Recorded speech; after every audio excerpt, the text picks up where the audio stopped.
কুষ্টিয়ার দৌলতপুর সীমান্ত ও চাঁপাইনবাবগঞ্জের চারালডাঙ্গার সীমান্ত দিয়ে 15 জনকে পুশিনের চেষ্টা রুখে দিয়েছে বিজিবি জানায়, ভোর 5টার দিকে ভারতের 146 বিএসএফ ব্যাটালিয়নের চর মেঘনা ক্যাম্পের সদস্যরা নদীপথে সাঁতার কেটে 8 জন বাংলাদেশে পাঠানোর চেষ্টা করে। বিজিবির টহল দল বাধা দিলে পুশিনের চেষ্টা ব্যর্থ হয়। পুশিন নিয়ে আরও জানাতে চাঁপাইনবাবগঞ্জ থেকে আছেন সহকর্মী ফয়সাল মাহমুদ। ফয়সাল, এই মুহূর্তে চাঁপাইনবাবগঞ্জের সীমান্তের পরিস্থিতি কেমন দেখছেন এবং যে 7 জন শূন্যরেখা অবস্থান করেছে তাদের পরিচয় সম্পর্কে জানা গেছে কিনা এবং তাদের ফিরিয়ে নিতে কোনো ধরনের আলোচনা বা বৈঠক হয়েছে কিনা জানাবেন।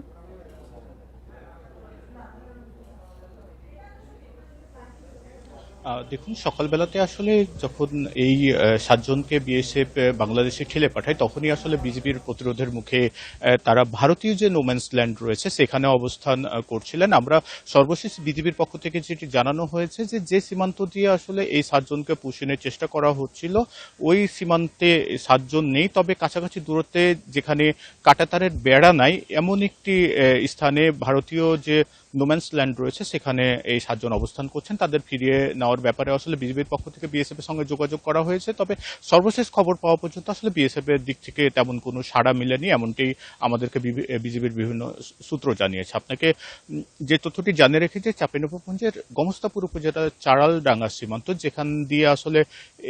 যেখান দিয়ে এই 7 জনকে পুশিনের চেষ্টা করা হয়েছিল, সেটি একটি জলাশয় এলাকা, বিল এলাকা।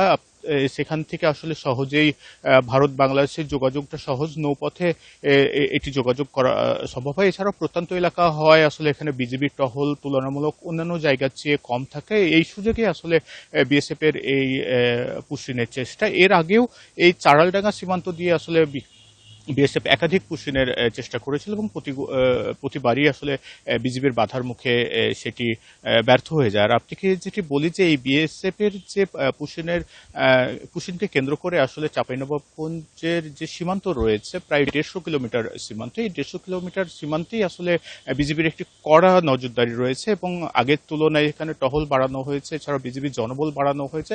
সব মিলিয়ে একটা কঠোর অবস্থানে রয়েছে বিজিবি এবং বিজিবির পক্ষ থেকে বারবারই বলা হচ্ছে যে চাঁপাইনবাবগঞ্জের কোনো সীমান্ত দিয়েই আসলে একজনকেও আসলে অবৈধভাবে পুশিন হতে দেওয়া যাবে না বা অবৈধভাবে বাংলাদেশে আসতে দেওয়া হবে না। আজ ভোরের যে ঘটনাটি, অর্থাৎ চারালডাঙ্গা সীমান্তের যে ঘটনাটি, এটি চাঁপাইনবাবগঞ্জে 7ম বারের মতো আসলে পুশিনের চেষ্টা। এর আগে আরো 6বার বিভিন্ন সময়ে 6বার আসলে ভারতীয় সীমান্তরক্ষী বাহিনী বিএসএফ পুশিনের চেষ্টা করে এবং প্রতিবারই বিজিবির বাধার মুখে সেগুলো ব্যর্থ হয়ে যায়।